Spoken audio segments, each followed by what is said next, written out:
मला हे जेवण करायचं आहे की ते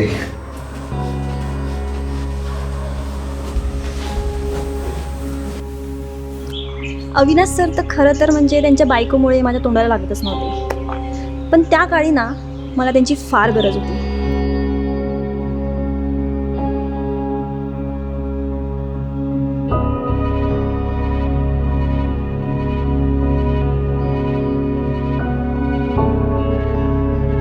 आणि तसंही त्यांची बायको गावी गेली होती म्हटल्यावर त्यांनाही थोडी का होईना माझी गरज होतीच.